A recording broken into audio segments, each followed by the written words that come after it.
India TV YouTube channel को subscribe करें और बेल आइकन दबाएं। प्रधानमंत्री मोदी ने कोरोना वैक्सीनेशन अभियान के दूसरे राउंड का आगाज किया। एम्स में सुबह सुबह लगवाई स्वदेशी कोवैक्सीन की पहली डोज। प्रधानमंत्री मोदी ने लोगों से कोरोना वैक्सीन लगवाने की अपील की। कहा, वैक्सीन लगवाएं और भारत को कोरोना मुक्त बनाएं। पुडुचेरी की नर्स सिस्टर निवेदा ने प्रधानमंत्री को लगाया टीका। भारत बायोटेक ने बनाई है कोवैक्सीन। भारत में इमरजेंसी इस्तेमाल की इजाजत मिली है। प्रधानमंत्री मोदी ने एक बार फिर देश के वैज्ञानिकों और डॉक्टर्स की तारीफ की। बोले, डॉक्टर्स और वैज्ञानिकों ने कोविड-19 के खिलाफ वैश्विक लड़ाई को मजबूत करने के सराहनीय काम किए। टीका लगने के बाद नर्स से बोले प्रधानमंत्री, वैक्सीन लगा भी थी और मुझे पता भी नहीं चला। एम्स के डायरेक्टर डॉक्टर रणदीप गुलेरिया का बयान, प्रधानमंत्री टीका लेने के बाद आधा घंटा तक रुके। प्रधानमंत्री को वैक्सीन लेने के बाद कोई परेशानी नहीं हुई। डॉक्टर गुलेरिया ने बताया, देश के वैज्ञानिकों पर प्रधानमंत्री को भरोसा। प्रधानमंत्री मोदी ने वैक्सीन लेकर देश को बड़ा संदेश दिया। प्रधानमंत्री को टीका लगाने के बाद नर्स बोली, कहा, प्रधानमंत्री ने भारत बायोटेक की देसी वैक्सीन की पहली खुराक ली। 28 दिन बाद उन्हें लगेगी दूसरी डोज। भारत बायोटेक ने प्रधानमंत्री की पहल का स्वागत किया। ट्वीट करके कहा, यह आत्मनिर्भर भारत की प्रतिबद्धता को दिखाता है। पूरे भारत के लोगों को वैक्सीन लेने के लिए प्रेरित करेगा। प्रधानमंत्री के कोविड वैक्सीन लेने पर कांग्रेस नेता अधीर रंजन चौधरी ने सवाल उठाया। चुनावी स्टंट बताया। मोदी ने असम का गमछा लिया, पुडुचेरी और केरल की नर्स से टीका लगवाया।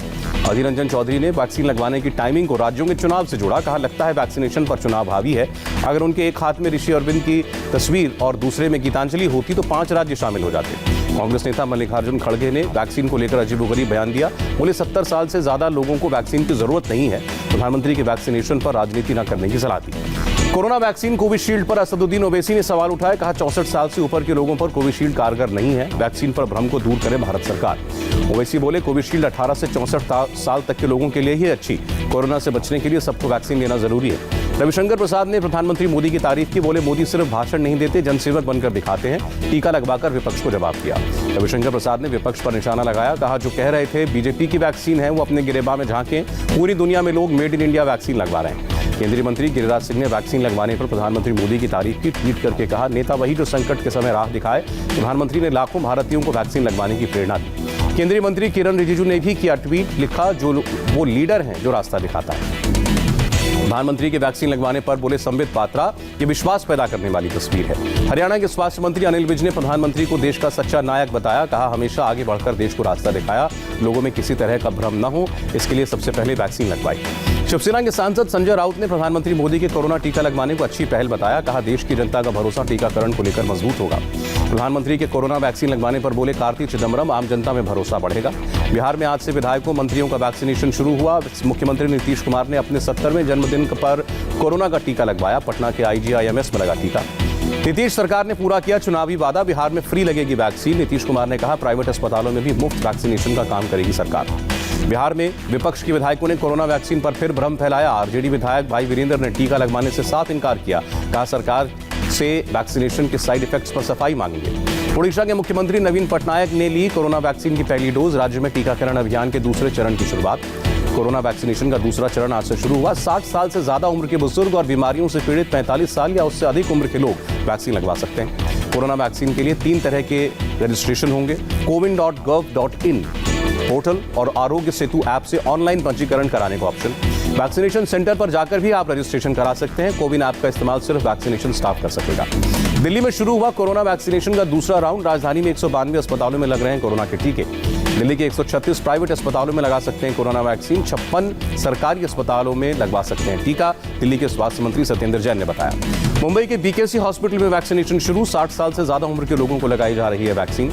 नागपुर में सुबह कोविड वैक्सीन ऐप नहीं शुरू होने की वजह से देर से शुरू किया गया टीकाकरण अभियान। देरी की वजह से बुजुर्गों को हुई दिक्कत।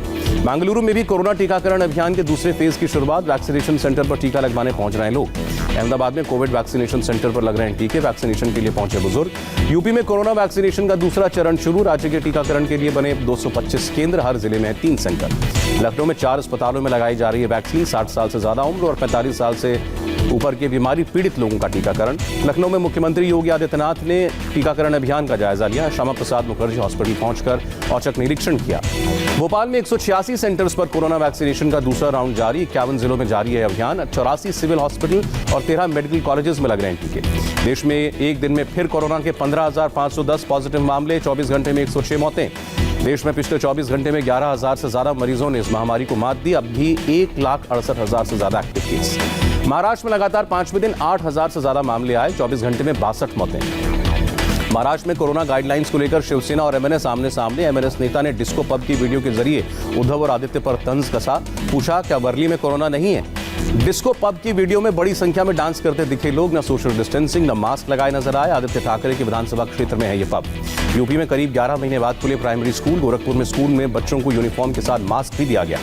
फिलीपींस में आज से कोरोना वैक्सीनेशन शुरू। पहले चरण में हेल्थ वर्कर्स, सेना, पुलिस और कैबिनेट अधिकारियों को टीका लगेगा। कनाडा में प्रवासी भारतीयों ने निकाली तिरंगा कार रैली। भारत सरकार की तरफ से कनाडा को कोरोना वैक्सीन दिए जाने पर जताया आभार। बेल्जियम के ब्रसेल्स में उड़ी कोरोना नियमों की धज्जियां। केस में बढ़ोतरी के बावजूद नहीं हो रहा सोशल डिस्टेंसिंग का पालन। कृषि क्षेत्र के लिए बजट घोषणाओं पर वेबिनार में प्रधानमंत्री मोदी का संबोधन। कहा, छोटे किसानों के लिए सरकार ने अहम फैसले लिए। प्रधानमंत्री ने कहा, सरकार ने के फैसलों में विजन दिखता है। ग्रामीण अर्थव्यवस्था की मजबूती के लिए कर रहे हैं काम। प्रधानमंत्री ने कहा, 12 करोड़ छोटे किसानों को ध्यान में रखकर बजट बनाया। छोटे किसानों के सशक्तिकरण से कृषि क्षेत्र की समस्याएं दूर होंगी। प्रधानमंत्री ने कहा, किसानों को सही मार्केट देना जरूरी। उपज जल्द से जल्द बाजार तक पहुंचाने की कोशिश हो। कृषि क्षेत्र में निजी सेक्टर की भागीदारी बढ़े। प्रधानमंत्री ने जमीन को लेकर किसानों को जागरूकता को जरूरी बताया। कृषि को लेकर लोगों से सरकार को सुझाव देने की अपील। प्रधानमंत्री ने कहा, फूड प्रोसेसिंग के साथ साथ छोटे किसानों को भी आधुनिक मशीनों की मदद मिले। रेडी टू कुक की शैली को ध्यान में रखना जरूरी। पीरजादा अब्बास सिद्दीकी के वायरल वीडियो पर बीजेपी नेता तेजिंदर पाल सिंह बग्गा का बड़ा आरोप। कहा, 50 करोड़ हिंदुओं के कोरोना से मरने की दुआ की। बीजेपी नेता तेजिंदर पाल सिंह बग्गा ने कांग्रेस पर साधा निशाना। कहा, कांग्रेस ने एक बार फिर अपना हिंदू विरोधी चेहरा दिखाया। वायरल वीडियो पर फुरपुरा शरीफ के पीरजादा अब्बास सिद्दीकी की सफाई। कहा, हिंदुओं के मरने की नहीं, देश तोड़ने वालों के मरने की बात की। पीरजादा सिद्दीकी बोले, वीडियो काट छांट कर जारी किया गया। बंगाल में पीरजादा से मिले झटके पर बोले असदुद्दीन ओवैसी। कहा, मैं कभी नाउम्मीद नहीं रहता, अल्लाह से उम्मीद है। ममता सरकार में मंत्री फरहाद हकीम पर आचार संहिता के उल्लंघन का आरोप। मस्जिद में जलसा करके इमामों के वजीफे में इजाफे का वादा किया। गुजरात के कत्लेआम की याद दिलाई। मस्जिद में चुनावी जलसे पर ममता सरकार के मंत्री की सफाई। हम सेक्युलर पार्टी हैं, सारा वोट बैंक हमारा। हिंदू वोट बैंक, मुस्लिम वोट बैंक, नॉर्थ इंडिया की बात है। पश्चिम बंगाल के नॉर्थ 24 परगना में बीजेपी कार्यकर्ता और उनकी मां पर हमला। हमलावरों ने किया लहूलुहान। पार्टी का झंडा लगाने पर हुआ था विवाद। कार्यकर्ता और उसकी मां की बेरहमी से पिटाई पर भड़की बीजेपी। पूरे शहर में बुजुर्ग महिला की तस्वीर लगाई। टीएमसी से पूछा, क्या ये बंगाल की बेटी नहीं है? नॉर्थ 24 परगना में पुलिस थाने के बाहर बीजेपी महिला मोर्चा की कार्यकर्ता धरने पर बैठी। धरने की अगुवाई पश्चिम बंगाल महिला मोर्चा की प्रेसिडेंट अग्निमित्रा पॉल कर रही है। बीजेपी के आरोपों को टीएमसी ने झूठा करार दिया। डेरेक ओब्रायन ने कहा, ममता के सुशासन के मुकाबले के लिए बीजेपी के पास कुछ नहीं। बीजेपी ने बदहवासी में आरोप लगाया। बीजेपी का ममता सरकार पर बड़ा आरोप। कोलकाता के पुलिस कमिश्नर को चिट्ठी लिखी। कहा, बंगाल में पोस्टल बैलेट के जरिए प्रॉक्सी वोट की कवायद। राहुल गांधी के तमिलनाडु दौरे का आखिरी दिन। राहुल ने कन्याकुमारी में रोड शो किया। राहुल को देखने के लिए समर्थकों की भीड़। कन्याकुमारी में गरजे राहुल। कहा, प्रधानमंत्री मोदी के मन में तमिल लोगों के लिए सम्मान नहीं। मोदी और आरएसएस को तमिल संस्कृति का अपमान नहीं करने देंगे। राहुल गांधी ने प्रधानमंत्री और सीएम पलनीस्वामी पर हमला बोला। कहा, मुख्यमंत्री भ्रष्ट हैं और मोदी के पास सीबीआई और ईडी है। टीवी की तरह रिमोट कंट्रोल से तमिलनाडु को चलाना चाहते हैं मोदी। मिशन साउथ में तमिलनाडु दौरे पर राहुल। नगर कोइल जाते समय गाड़ी रोककर पाम फ्रूट का जायका लिया। मिशन असम पर प्रियंका गांधी वाड्रा। लखीमपुर में स्थानीय लोगों के साथ किया ट्राइबल डांस। गुवाहाटी में प्रियंका गांधी ने कामाख्या मंदिर में पूजा की। ट्वीट करके कहा, देशवासियों के कल्याण के लिए प्रार्थना की। कल तेजपुर में प्रियंका की सभा। काशी विश्वनाथ मंदिर में बीजेपी अध्यक्ष जेपी नड्डा ने पूजा की। काल भैरव का आशीर्वाद लिया। नड्डा के वाराणसी दौरे का दूसरा दिन। नड्डा ने वाराणसी में काशी विश्वनाथ मंदिर कॉरिडोर के निर्माण कार्यों का जायजा लिया। समर्थकों के साथ चाय और नाश्ता किया। पुडुचेरी में गृहमंत्री अमित शाह के बयान पर पूर्व सीएम नारायणसामी का पलटवार। कहा, केंद्रीय फंड गांधी परिवार को देने का आरोप साबित करे, नहीं तो उनके खिलाफ आपराधिक मानहानि का केस करूंगा। डीएमके अध्यक्ष स्टालिन का दावा। तमिलनाडु के लोगों को है सरकार में बदलाव का बेसब्री से इंतजार। बस 2 महीने में बदल जाएगी राज्य की सरकार। तिरुपति एयरपोर्ट पर रोके जाने पर पूर्व मुख्यमंत्री चंद्रबाबू नायडू नाराज। एयरपोर्ट के फर्श पर बैठकर धरना दिया। भारी संख्या में टीडीपी समर्थक भी पहुंचे। महाराष्ट्र विधानसभा के बजट सत्र के पहले दिन बीजेपी कांग्रेस आमने सामने। पेट्रोल डीजल की कीमतों को लेकर एक दूसरे के खिलाफ नारेबाजी। विधानसभा में कांग्रेस नेताओं ने मार्च किया। चंडीगढ़ में कांग्रेस के प्रदर्शन में शामिल हुए नवजोत सिद्धू। पंजाब राजभवन तक प्रोटेस्ट मार्च में शामिल। तीनों कृषि कानून वापस लेने की मांग। साल 2019 में मिस इंडिया रही मानसी सहगल आम आदमी पार्टी में शामिल हुई। दिल्ली में राघव चड्ढा की मौजूदगी में पार्टी की सदस्यता ली। जावेद अख्तर मानहानि केस में कंगना रनौत की मुश्किलें बढ़ी। अंधेरी मेट्रोपॉलिटन कोर्ट ने जारी किया जमानती वारंट। जम्मू कश्मीर में पकड़ा गया आतंकियों का एक सहयोगी। विस्फोटक और हैंड ग्रेनेड बरामद। पुलिस ने सेना और सीआरपीएफ के साथ ऑपरेशन को अंजाम दिया। भारत पाकिस्तान युद्ध विराम का यूएई ने स्वागत किया। सीमा को बताया विवादित। अलीगढ़ में खेत में एक नाबालिग लड़की का शव मिलने से सनसनी। पशुओं का चारा लेने खेत गई थी लड़की। काफी देर तक नहीं लौटी तो परिवार वालों ने ग्रामीणों के साथ तलाश शुरू की। परिवार वाले रेप के बाद मर्डर की आशंका जाहिर कर रहे हैं। पुलिस ने गांव वालों को समझाकर शव को पोस्टमार्टम के लिए भेजा। मामले की जांच के लिए 5 टीमों का गठन किया। एमपी के इंदौर में एक लड़के की बेरहमी से पिटाई का वीडियो वायरल। पुलिस ने 5 आरोपियों में से 2 को गिरफ्तार किया। दिल्ली में पुलिस पर हमला करने वाला बदमाश गिरफ्तार। पकड़ने गए कांस्टेबल पर किया था ईंट से वार। व्हाइट हाउस छोड़ने के बाद पहली बार सामने आए डोनाल्ड ट्रंप। कहा अभी खत्म नहीं हुआ राजनीतिक जीवन। भीड़ से पूछा क्या आपने मुझे याद किया। डोनाल्ड ट्रंप ने बाइडेन प्रशासन पर हमला बोला। कहा अमेरिका फर्स्ट की नीति अमेरिका लास्ट पर पहुंच गई। इजरायल ने सीरिया पर दागी मिसाइलें। राजधानी दमिश्क के पास किया हमला। पूरी रात एक्टिव रहा सीरियाई एयर डिफेंस। हमले में किसी के हताहत होने की खबर नहीं। म्यांमार के मानले में सैन्य शासन के खिलाफ सड़कों पर उतरे लोग। प्रदर्शनकारियों में बौद्ध भिक्षु भी शामिल। रविवार को सेना ने प्रदर्शनकारियों पर चलाई थी गोलियां। हैती में राष्ट्रपति के खिलाफ सड़क पर प्रदर्शनकारी। राष्ट्रपति के इस्तीफे की मांग। 7 फरवरी को कार्यकाल खत्म होने के बावजूद पद पर बने हुए हैं जोवेनेल मोइसे।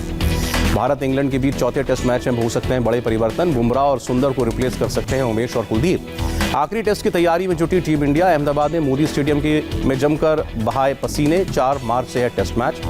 आखिरी टेस्ट मैच से पहले बोले इंग्लैंड के विकेटकीपर बल्लेबाज बेन फोक्स। कहा हमें जुझारू खेल दिखाने की जरूरत है। आईपीएल के सिर्फ 6 वेन्यू पर कराए जाने के बीसीसीआई के फैसले का विरोध।